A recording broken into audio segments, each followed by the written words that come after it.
लड़ाई इतनी बढ़ी कि इन्होंने अपना पति खो दिया और 5 साल का जो बच्चा है वो अपने पापा को ढूंढ रहा है, पापा कहाँ गए। और क्या उसको बताएंगे हम कि हाँ तुम्हारे पापा के साथ क्या हुआ था। मेरा पूरा परिवार खत्म हो गया। मुझे भी ज्यादा नहीं पता, मुझे बस इतना पता है कि मेरे पति को इंसाफ दो। एक लोहे की चीज यहाँ खड़ी थी, उस चक्कर में लड़ाई हुई है और आज देख लो हमारा भाई हमारे बीच में नहीं है। एक डर होना चाहिए कि मैं ये करूंगा मेरे साथ ये हो सकता है। कोई एक मिसाल बनाओ कि आगे बंदा डरे ये चीज काम करने से। एक पार्किंग के चक्कर में गोलीबारी। अगर पुलिस का इकबाल नहीं है और जिसके जो मन आएगा तो ये तो फिर जंगल राज हो गया। मेरा बिल्कुल अकेला था, कोई पास नहीं था। उसने पता नहीं और लड़कों को बुला लिया और 5 जनों ने मिलके मेरे बेटे की हत्या कर दी। हमें अब इंसाफ चाहिए, इनको रिहा मत करना बस प्लीज। आगे के लिए हमें खतरा है इनसे। तो बस उस टाइम पे वो 5 जने आए, थोड़ी सी बहसाबाजी हुई और इतनी देर में मुझे पता ही नहीं लगा उसने कब एकदम रिवॉल्वर निकाली और उसके सीने में गोली मार दी। और वो दिल्ली सरकार से यही गुजारिश है कि उसको सख्त से सख्त फांसी की सजा दी जाए, क्योंकि उसने पूरा परिवार सब कुछ बर्बाद कर दिया। ये अच्छा दिमाग टूटा था क्या? मैंने ये सोचा था कि मेरे दिमाग को गोली मार दे।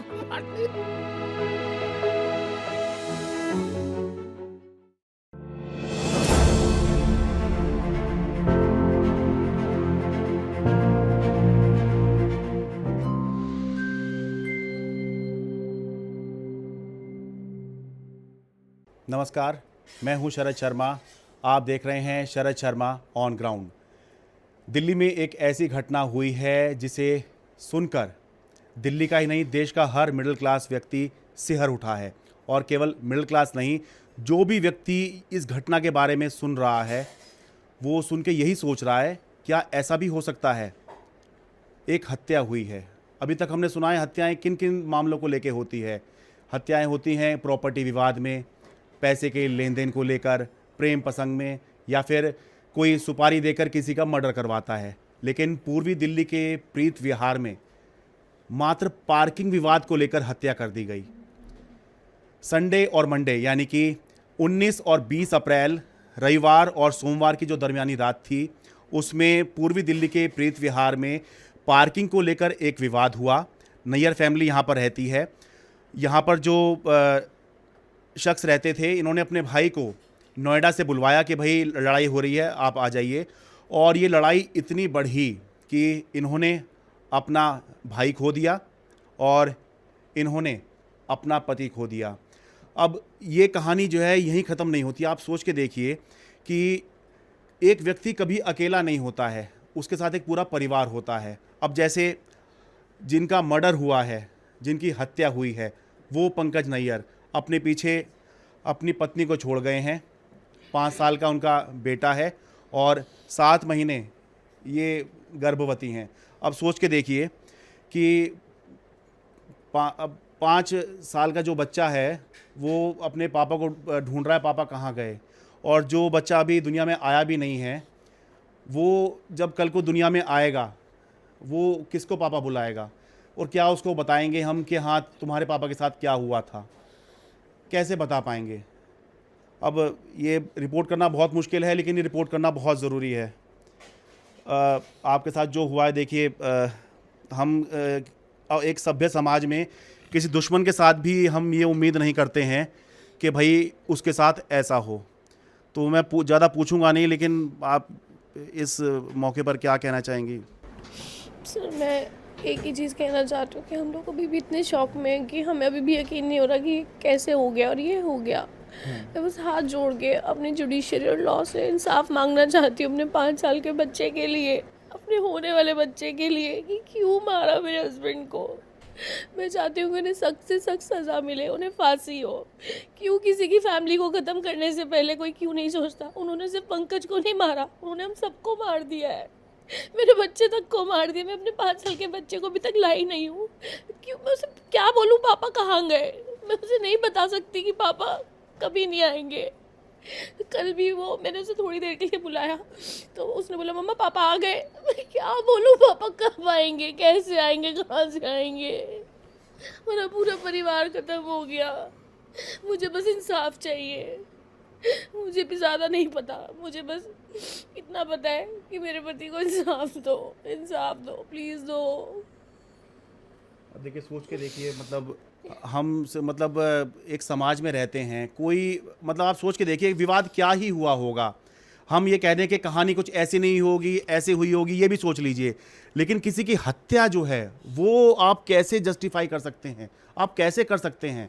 इतनी नफरत, इतना गुस्सा, इतना अहंकार कहाँ से आता है आपके मन में कि भाई पार्किंग विवाद को लेकर आप जो है हत्या कर दें, और एक परिवार को आपने उजाड़ दिया, एक पत्नी से उसका पति छीन लिया, एक बेटे से उसका पिता छीन लिया, और जो दुनिया में आया भी नहीं है। अब सोच के देखिए, अब पूरी ज़िंदगी वो जो बच्चा दुनिया में आएगा, वो पूरी ज़िंदगी इस दर्द के साथ, जो बच्चा है भी 5 साल का और जो भी आएगा, ये पूरी ज़िंदगी अपने मन में एक बात लेकर जिएंगे कि हमारे पिताजी की हत्या पार्किंग विवाद को लेकर कर दी गई थी। सोच के देखिए मन में क्या चलेगा। अब उनके भाई हैं जो शुरुआत में जो विवाद हुआ था, पारस इनका नाम है, पारस नैयर, विवाद हुआ था, उसमें बता रहे हैं कि गोली तो मारी ही जिसमें हत्या हो गई, सीने में गोली मारी उस शख्स ने, जो इसी बिल्डिंग में जहाँ पर मैं अभी रिपोर्ट कर रहा हूँ, इसी बिल्डिंग में नीचे फर्स्ट फ्लोर पे रहा करता था, और ये जो हैं जो पीड़ित परिवार है, ये सेकंड फ्लोर पे रहा करता था। जो फर्स्ट फ्लोर पे जो शख्स रहता था उसका नाम गौरव शर्मा है, और वो जो है किराएदार था।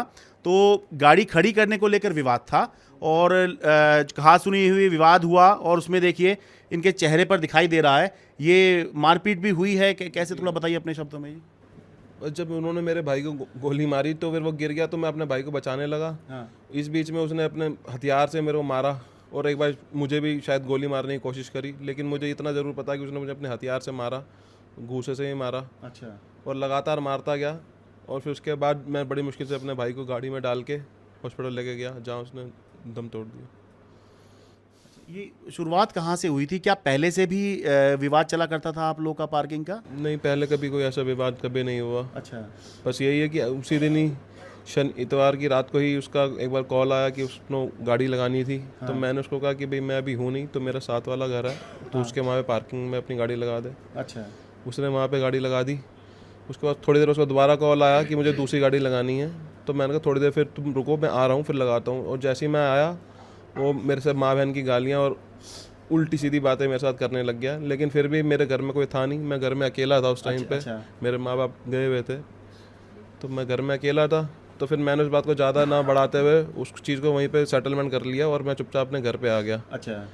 इस बीच में उसने मेरे भाई को कॉल किया, पंकज को, लेकिन वो एकदम ही उसको कॉल किया कि भाई मैं तेरे वहाँ आता हूँ, घर आता हूँ, तेरे को ऐसा कर दूंगा, वैसा कर दूंगा, सीधा कर दूंगा। तो पंकज को वहाँ फिर ये उसके घर जाने लग गया, नोएडा, कि भाई मैं तेरे घर आ रहा हूँ, वहीं सेक्टर 121 में। अच्छा। लेकिन मैंने फिर पंकज ने मुझे बोला, मैंने कहा नहीं, ऐसा कुछ भी नहीं करना, वहाँ पे नहीं करना। मैं उनको बोलता हूँ कि यहीं बैठ के हम सेटल कर लेते हैं। अच्छा। तो इसीलिए वो सेटलमेंट के लिए पंकज यहाँ पे आया। अच्छा। जो आरोपी है वो उसने डायरेक्ट फोन किया आपके भाई को? जी, मेरे भाई अच्छा। को डायरेक्टली उसको कॉल किया। फिर मैंने पंकज को ये कहा कि हम यहीं पे बैठ के समझौता कर लेते हैं कि भाई मैंने तो उनके साथ यहाँ पे रोज़ रहना है, तो हम यहीं पे बैठ के समझौता कर लेते हैं। अच्छा। अगर तू आना है तो तू यहाँ पे आ जा। अच्छा। और यहाँ पे आते साथ ही उसके साथ 4 जने और थे। उसका बेटा भी था, उसका स्टेप सन भी था, 2 दोस्त भी थे उसके। तो कुल मिला के कितने लोग थे वो? टोटल 5 जने थे। अच्छा, जो यहाँ पर इकट्ठे थे ये। अच्छा। और अच्छा, तो अब अपने भाई को नोएडा से आपने नहीं बुलाया? मैंने सिर्फ इसलिए बुलाया कि भाई आके हम समझौता कर लेते हैं, तुम यहाँ पे समझौता करा दे, क्योंकि मम्मी पापा यहाँ पे है नहीं। अच्छा। तो मैं यहाँ पे अकेला हूँ, तो मेरा आगे यहाँ पे समझौता करा दे उनके साथ। वो जो आरोपी है वो भी फोन कर रहा था वहाँ पर कि मैं आ रहा हूँ। वो वहाँ जाने की धमकी दे रहा था उनको कि मैं नोएडा आ रहा हूँ। अच्छा। उनके घर। ठीक है। ये इसकी 2 गाड़ियाँ थी जहाँ तक मेरी जानकारी है। एक BMW तो नीचे खड़ी हुई है, बराबर वाले जो नंबर है घर है वहाँ पे एक BMW तो अभी भी खड़ी हुई है, वो उसी की है? जी हाँ। और एक फॉर्च्यूनर थी, और एक गाड़ी और इसकी ब्लैक स्कॉर्पियो है, वो आती जाती रहती थी। तो विवाद के ये फॉर्च्यूनर को लगाने को लेकर था, BMW तो खड़ी हुई है अभी? हाँ, मैंने उसकी BMW वहाँ लगवा दी थी। अच्छा। क्योंकि वो घर भी मेरा ही है, तो मैंने वहाँ पे लगवा दी थी। अच्छा। हाँ ठीक है, ऐसा ही होता है कि अगर भाई ठीक है यहाँ पर जगह नहीं हो रही, ठीक है भाई बराबर वाला हमारा है, वहाँ लगा लो, ऐसे करके ही होता है। में होता यही सब, पार्किंग को लेकर आपस में हर लोग कॉम्प्रोमाइज़ करते हैं, किसी ने निकालनी है, किसी ने लगानी है, तो वो सब आपस में कॉम्प्रोमाइज़ ही करता है सर। ठीक है। तो बस उस टाइम पे वो 5 जने आए, थोड़ी सी बहसाबासी हुई और इतनी देर में मुझे पता ही नहीं लगा उसने कब एकदम रिवॉल्वर निकाली और उसके सीने में गोली मार दी। और वो उसके बाद मेरे को भी मारा और मैं बड़ी मुश्किल से अपने भाई को लेके फिर हॉस्पिटल गया। तो आपको ये आइडिया था इस बंदे के पास में कुछ रिवॉल्वर पिस्टल कुछ होती है? नहीं, मुझे कोई आइडिया नहीं था। कब से रह रहा था वो यहाँ पर एज अ टेनेंट, किराएदार के तौर पर? लगभग 5-6 महीने से। 5-6 महीने से रह रहा था। अब देखिए इस पूरे मामले में अब अभी तक अपडेट क्या है जी? पुलिस ने कुछ लोगों को पकड़ा है? अभी तक पुलिस, कल तक पुलिस कह रही थी कि 3 जनों को पकड़ा है, अच्छा। लेकिन अभी हमारी कोई हमसे शिनाख्त नहीं कराई गई है कि भाई कौन कौन वो है, हमें पूरा क्लियरली नहीं बताया गया है। लेकिन हाँ, ये गौरव शर्मा जो मेन बंदा था उसको पकड़ा गया है। अच्छा, हाँ। ये पुलिस ने आपको सूचित किया है? जी हाँ। अच्छा। अब देखिए इस मामले के अंदर ये बात तो ठीक है भाई, ये हर जगह पुलिस नहीं हो सकती है, और ये 2 पक्षों का विवाद हुआ, उसमें जो है एक ने गोली मार दी दूसरे को। लेकिन सवाल ये उठ रहा है कि पुलिस का इकबाल कहाँ है कि भाई अगर ऐसे ही होगा कि भाई 2 लोगों की लड़ाई होगी और एक के हाथ में रिवॉल्वर होगी और वो चला देगा या रिवॉल्वर लग के लोग घूमेंगे, तो फिर पुलिस का इकबाल कहाँ है? अगर पुलिस का इकबाल नहीं है और जिसके जो मन आएगा, तो ये तो फिर जंगल राज हो गया। गलत तो नहीं कह रहा हूँ भाई? जी, मैंने कॉल भी करने की कोशिश की थी, पता नहीं वहाँ पे नेटवर्क इशू था क्या था। मैंने 2 बार 112 पे कॉल करने की भी कोशिश की, फ़ोन नहीं मिला। आस पड़ोस से भी कोई यहाँ पे नहीं आया, जिससे मैं बड़ा मुझे धक्का सा लगा कि मेरे हेल्प करने के लिए कोई भी नहीं आया इस पूरे ए ब्लॉक के अंदर से। अच्छा, जबकि ये जो ए ब्लॉक है या कोई भी कहीं पे भी रहते हैं, तो आप अगर एक कॉलोनी में रहते हैं तो आसपास तो आपके खूब सारे लोग हैं ही, यहाँ तो कॉलोनी में लोग खूब हैं ही, पर आपने लोगों को बुलाया, फ़ोन किया, कोई नहीं आया? मुझे कोई मौका नहीं मिला बुलाने का, लेकिन मुझे जितना सुनने में आया कि लोग बाग कोई अपनी खिड़की से देख रहा था, कोई कहाँ से देख रहा था, लेकिन नीचे चल के मेरी मदद के लिए कोई भी नहीं आया।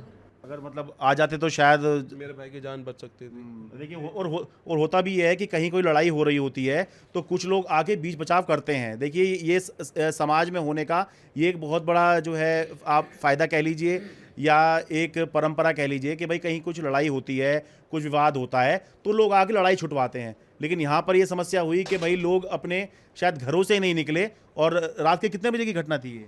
लगभग 1:30 से 2 बजे के बीच में। अच्छा, लेकिन शोर मच रहा है तो लोगों को पता तो लग ही रहा होगा, शोर मच रहा होगा जब पहले, क्योंकि पहले 1-2-3 मिनट तो आपस में बहसाबासी हमारी हुई है और मैंने मामले को बड़ा ठंडा करने की कोशिश की है। जो उसके साथ 2 अज्ञात लोग आए थे तो मैंने उनसे बड़ा ही पोलाइटली बात करके उनको ठंडा करने की कोशिश की। मुझे ऐसा लग रहा था थोड़े वो आपराधिक प्रवृत्ति के लोग हैं, तो इसलिए मैंने उनको साइड में लेके जाके बड़ी कोशिश कर रहा था कि मैं उनको ठंडा रखूँ और इनकी तरफ से कोई पहल ना हो इस तरह की कोई भी। अच्छा, लेकिन वो जो गौरव शर्मा था उसकी पहले से ही नीयत, कोई इंटेंशन ऐसी थी, तो अपने हथियारों साथ लेके आया था, तो इसीलिए उसकी पहले से ही कोई नीयत ऐसी बनी हुई थी कि उसने ऐसा कुछ करना है। अच्छा, ठीक है। लेकिन आपके मन में कुछ डर था कि ये इतने लोग हैं और आप अकेले हैं, ये भी था पहले से? आपको लग रहा था कुछ इस तरह का? पहले मुझे ऐसा कुछ लग रहा था, लेकिन मुझे ये नहीं कभी लग रहा था कि कोई ऐसा कोई हाथापाई भी हो सकती है। ये गोली चलाना बहुत बड़ी बात होगी, मुझे इतना तक उम्मीद नहीं थी कि इस तरह की कोई हाथापाई भी हो सकती है। भैया 5 दिन पहले जो इंसिडेंट हुआ था वो बताओ, जो गाड़ी को किसी को टक्कर मार के आया था और आपने हेल्प करी थी। वो ब्लॉक के अंदर भी किसी पीछे गाड़ी में रात को 2-2:30-3 बजे किसी गाड़ी पे टक्कर मार के आया। ये आरोपी? जी। अच्छा। तो अगले दिन सुबह RW के लोग यहाँ पे आए कि भाई उसे ये बताने के लिए कि भाई उसकी गाड़ी ने टक्कर मारी है। हाँ। तो फिर तब भी मैंने उसके साथ बड़ा उसका सपोर्ट करा कि भाई कोई बात नहीं, चल मेरी बिल्डिंग में ही रहता है, कोई बात नहीं। जो RW मैंने उनसे बोला कि कोई बात नहीं, ये करवा देंगे, भरपाई कर देंगे। मैंने उसको मतलब, क्योंकि ये तो नए आया था, ये RW को जानते भी नहीं है, इतनी है भी नहीं। हम तो यहाँ पे 15 साल से हैं, तो मैंने तो इसकी चीज़ों को मतलब बढ़ाने की जगह उसको ठंडा करने की कोशिश करी थी उस टाइम पे भी। एक पड़ोसी का जो कर्तव्य होता है भाई, वैसे भी समाज में ऐसे ही किया जाता है, चलो भाई कोई बात नहीं, ऐसा हो गया, आगे से ध्यान रखेंगे इस टाइप से। बस यही। ठीक है, अब क्या चाहते हैं आप? मतलब पुलिस आपके हिसाब से ठीक काम कर रही है? अभी तक पुलिस, हमें तो ये लग रहा है कि ठीक कर रही है, लेकिन हम आगे से बस दिल्ली पुलिस से यही चाहते हैं कि आगे जो भी कार्रवाई हो उसमें इतनी ट्रांसपेरेंसी हो कि हमें सब कुछ एकदम पूरा अपडेट मिले, कि उसमें किसी तरह को छुपाव ना किया जाए। और दिल्ली सरकार से और जुडिशरी सिस्टम से यही गुजारिश है कि उसको सख्त से सख्त फांसी की सज़ा दी जाए, क्योंकि उन्हें पूरा परिवार सब कुछ बर्बाद कर दिया है। ये एक मिसाल बननी चाहिए कि ताकि कोई आगे, कोई माँ, कोई बीवी, कोई भाई अपना भाई ना खोए। अपराधियों को, जो ऐसी प्रवृत्ति के लोग हैं, उन्हें डर लगना चाहिए कि वो कभी ये चीज़ों को अपने सपने में भी ना सोच पाएँ कि भाई ऐसा किसी की हत्या वो कर सकते हैं। अब देखिए बात तो मैं सिर्फ इनके पत्नी से और बेटे से ही कर रहा था, लेकिन अब एक बात बताता हूँ कि दुनिया में सबसे बड़ा बोझ जानते हैं क्या होता है? सबसे बड़ा बोझ होता है जब एक पिता अपने बेटे का जनाजा उठाता है। तो ये पिता हैं जो हैं, अच्छा नहीं बात कर पाएंगे, ठीक है जी। तो बस दिखा देता हूँ जी, ये पिता है जिसने अपने बेटे का जनाजा उठाया है। होना ये चाहिए था कि उस बेटे को कल को जब ये दुनिया में नहीं रहते इनका जनाजा उठाना चाहिए था, लेकिन हुआ इसका उल्टा है। तो देखिए, एक घटना ने सिर्फ कि भाई कानून का इकबाल नहीं है, पुलिस का इकबाल नहीं है, जिसका जो मनाया उसने वो कर दिया। उस एक घटना ने किसी से उसका बेटा छीन लिया, किसी से उसका भाई छीन लिया, किसी से उसका पति छीन लिया, किसी से उसका पिता भी छीन लिया, और जो दुनिया में नहीं भी आया है उसका तो सब कुछ ही छीन लिया। तो ये बड़ी दुखद घटना है। इसलिए आमतौर पे मैं क्राइम रिपोर्ट नहीं करता हूँ, लेकिन इस तरह की घटना हमारे यहाँ हो रही है तो भाई पुलिस को कम से कम इकबाल जो है अपना बुलंद करवाना चाहिए, ताकि कोई किसी के मन में, मान ली सोच के देखिए, आपकी अगर किसी से कुछ कहा सुनी हुई, लड़ाई हुई, क्या आप उसका मर्डर कर देंगे? सोच के देखिए, क्या हम ऐसे हो गए हैं कि हम मर्डर, अगर मर्डर ही सब कुछ हो जाएगा तो फिर ये कोर्ट वोट ये सब है काहे के लिए? ये सब तो बेमतलब ही हैं फिर। तो इसीलिए जैसा कि ये भी कह रहे हैं कि भाई फांसी की सज़ा मिलनी चाहिए, इनकी मांग है कि फांसी की सज़ा मिलनी चाहिए। और मैं तो कह रहा हूँ इससे भी ज़्यादा जल्द से जल्द अगर इस मामले में न्याय दिलवाया जाएगा, एक मिसाल कायम की जाएगी, तब जो है कानून का इकबाल बुलंद होगा कि हाँ देखिए ऐसी घटना हुई थी और इसको एक मिसाल बनाया कि इतनी जल्दी में जो है इसका फैसला हुआ, ताकि आइंदा से कोई पार्किंग को लेकर, अब ये सोच के देखिए, क्या वो गाड़ी अपने कोई साथ ले जाएगा? अब जेल में पड़े हैं और पूरी ज़िंदगी आप मर्डर का केस झेलेंगे, क्या अपने साथ आप गाड़ी ले गए, या धरती कोई अपने साथ ले जाएगा? सिर्फ इतनी सी बात पे, पार्किंग के विवाद को लेकर आप ऐसा कर सकते हैं? तो सोचने की ज़रूरत है कि समाज तो कहाँ जा रहा, वो तो है ही है भाई। कानून का इकबाल होना बहुत ज़रूरी है, वरना हम जो है समाज में रहते क्यों हैं? हम जो है ये उम्मीद क्यों करते हैं? हम टैक्स क्यों देते हैं? इसलिए तो देते हैं कि हाँ भाई एक व्यवस्था बनेगी जहाँ पर हम सुरक्षित रह सकेंगे, कोई ऐसे ही कोई जो हमारे साथ लूटपाट नहीं कर देगा, कोई ऐसे ही कोई गोली नहीं चला देगा। तो इसलिए बहुत ज़रूरी है कि एक मिसाल कायम की जाए, और इसलिए मैं ये रिपोर्ट कर रहा हूँ। हाँ हाँ जी। अच्छा आप इनके, अच्छा आपके दामाद जी? मेरी बेटी थी जिसको मैंने एक अच्छे घर में दिया था, अच्छे बेटे के अच्छा दामाद ढूंढा था। क्या मैंने ये सोचा था कि मेरे दामाद को कोई मार दे? देखो आज मेरा क्या हाल होगा, मेरी बिटिया का क्या हुआ, क्या गुनाह है मेरी बिटिया का, क्या गुनाह है मेरे छोटे से 5 साल के नाती का, क्या गुनाह है मेरे, जो अभी नाती मेरा आया नहीं है। तो कम से कम जो चला गया उसका तो मैं कुछ नहीं कह सकता, कम से कम उसको सजा तो मिले ढंग की। ठीक है जी। हाँ आप बोलने के यहाँ- उसमें नहीं है वो। मैं यहाँ पे नहीं थी, हम शादी पे गए हुए थे। अच्छा बस मुझे तो एक बार खबर मिली, बेटे ने कहा मम्मी जल्दी आ जाओ। मैं क्या हुआ? कहते बस जल्दी आ जाओ, कुछ नहीं बताया, रोने लग गया और फ़ोन रख दिया। बस हम फटाफट निकल पड़े वहाँ से, फिर रास्ते में फ़ोन करते रहे, मुझे कुछ भी नहीं पता। जब यहाँ 5 मिनट का रास्ता रहता था तब बताया भी हमारे साथ बहुत बुरा हुआ है। मेरे बेटे का कोई दोष नहीं था, कुछ भी दोष नहीं था, वो तो सुलह कराने के लिए आया था। और पहले कभी झगड़ा नहीं हुआ हमारा, कभी 5-6 महीने से रह रहे थे। पर ये पता है ड्रिंक कितने करती थी पूरी फैमिली, उसकी वाइफ भी, उसका बेटा भी, सारे मिलके ड्रिंक करते थे। 2-2, 3-3 बोतलें खाली पड़ी रहती थी नीचे, इतना हमें पता है। ड्रिंक करता था, गाड़ी चलाता था, आए दिन झगड़े होते रहते थे उसके इसी चीज़ को लेके। हम तो इसीलिए दूर रहते थे, कोई आवाज़ था नहीं था हमारा। बस 3 गाड़ियाँ हैं, हमारी एक गाड़ी थी, उसको खड़ने के पीछे कि शायद मैं यहाँ होती तो शायद ना हो पाता। मुझे इस चीज़ का बहुत दुख है, अगर मैं यहाँ पे होती तो मैंने करती। बेटा मेरा बिल्कुल अकेला था, कोई पास नहीं था, उसने पता नहीं और लड़कों को बुला लिया और 5 जनों ने मिल के मेरे बेटे की हत्या कर दी। हमें अब इंसाफ चाहिए, इनको रिहा मत करना बस प्लीज़। आगे के लिए हमें खतरा है इनसे, हमारी प्लीज़ मदद करो। देखिए ये तो होगा ही कि जब यहाँ पर किसी ने मर्डर किया है तो भाई अब परिवार जो है इस डर में तो जी रहा है कि हमारे बेटे को मारा तो कल को ये हमारे साथ भी कुछ भी कर सकता है। तो भाई ये दिल्ली पुलिस की जिम्मेदारी है कि भाई इन्हें जो है सुरक्षित माहौल दे, इनको ये फील करवाए। केवल अगर सिक्योरिटी भी दे देते हैं तो उससे भी नहीं होता है, महसूस इनको होना चाहिए कि हाँ हम सुरक्षित हैं। जैसे आप अगर कहीं रहते हैं, हर जगह आपके साथ पुलिस वाले नहीं घूमते, लेकिन माहौल होता है वो जिसमें आपको लगता है कि हम सुरक्षित हैं। ये चांदनी चौक के व्यापारी हैं और बताते हैं कि 35 साल पुरानी इनकी चांदनी चौक में दुकान है, दुपट्टे का इनका काम है। तो ये असल में चांदनी चौक के व्यापारी की हत्या की है, जिनकी रिहाइश ये पूर्वी दिल्ली के प्रीत विहार में थी। तो ये जो A144 प्रीत विहार है, इसी पर ये जो आप ये देख रहे हैं अपर ग्राउंड, यहीं पर हत्या का आरोपी गौरव शर्मा यहीं रहता था। और ये जो ऊपर आप देख रहे हैं उसे फर्स्ट फ्लोर बोलते हैं। ये जो है पंकज नैयर के भाई यहाँ पर रहा करते थे, पारस नैयर, ठीक है। तो ये क्योंकि ऊपर नीचे का ही मकान है, तो यहीं पर जो है विवाद था कि भाई गाड़ी खड़ी करने को लेकर विवाद हुआ। और होता क्या है कि देखिए, एक ही गाड़ी अलाउड होती है जब यहाँ पर आपको किराए पर मकान मिलता है, तो एक 4 व्हीलर और एक 2 व्हीलर के लिए आपको स्पेस दिया जाता है। तो ये बता रहे हैं कि ये जिस फैमिली के पास में ये अपर ग्राउंड है, यानी कि पंकज नैयर की फैमिली जिसकी हत्या हुई है, तो उसके पास यहाँ पर जो है ये फर्स्ट फ्लोर है और बराबर का जो प्लॉट है ये वाला A145, यहाँ पर ये जो दिख रहा है अपर ग्राउंड, ये वाला फ्लोर है।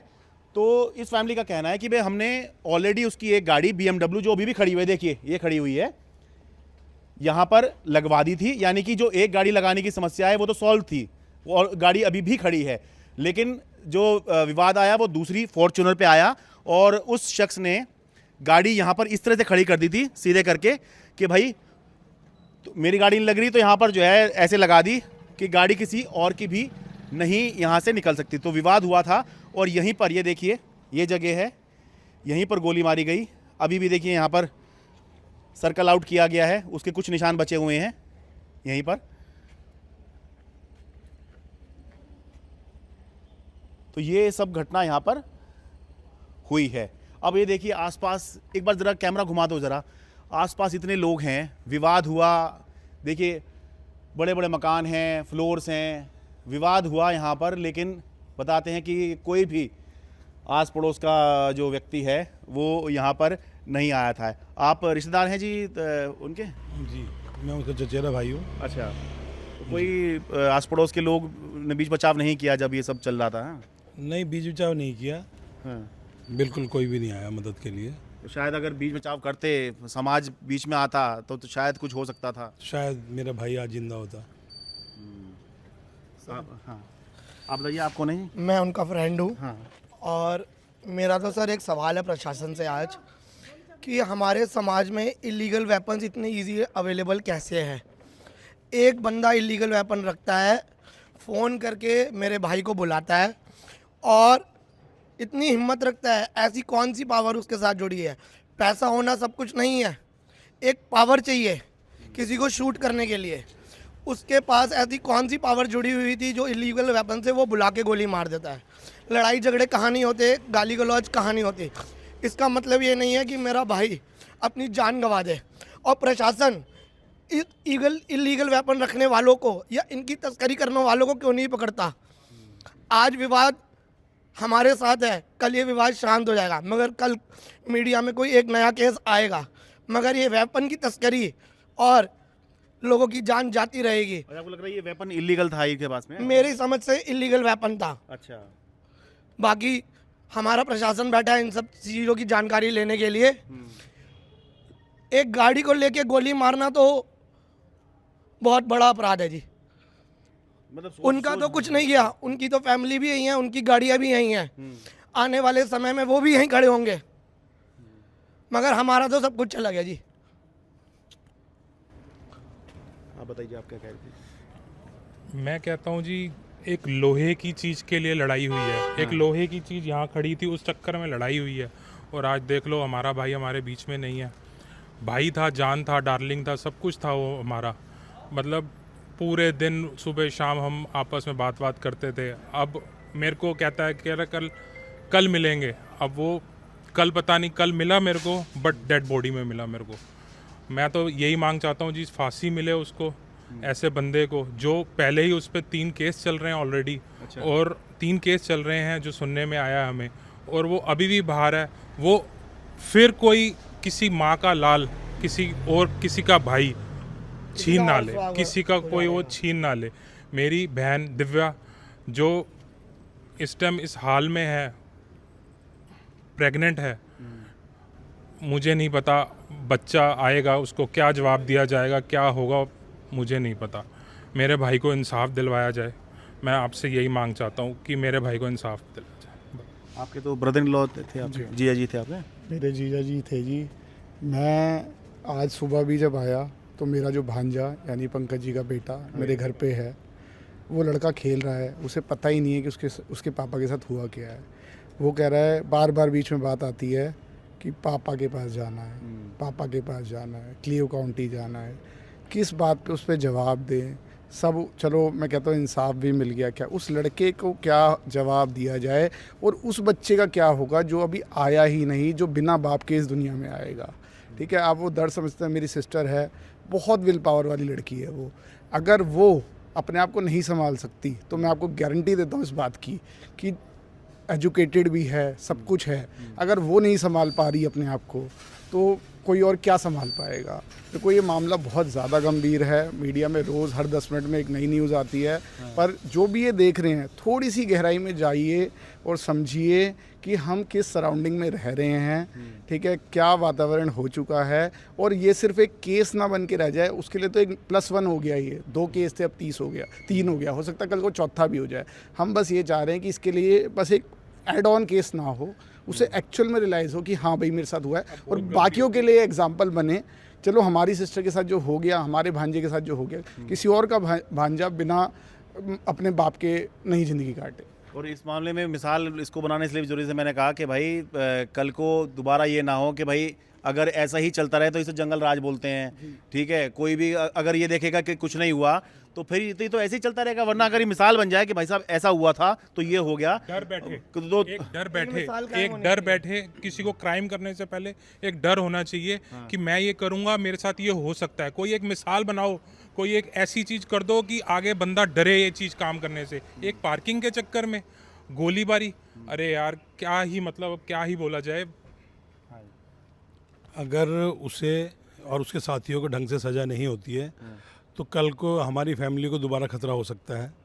क्योंकि अब की बार वो आएगा तो उसका, जिसका हौसला पहले से इतना बुलंद था, जिसने जरा सी बात पर गोली चला दी, तो वो दोबारा भी और निडर होकर गोली चलाएगा कि मेरा पुलिस प्रशासन ने क्या बिगाड़ लिया।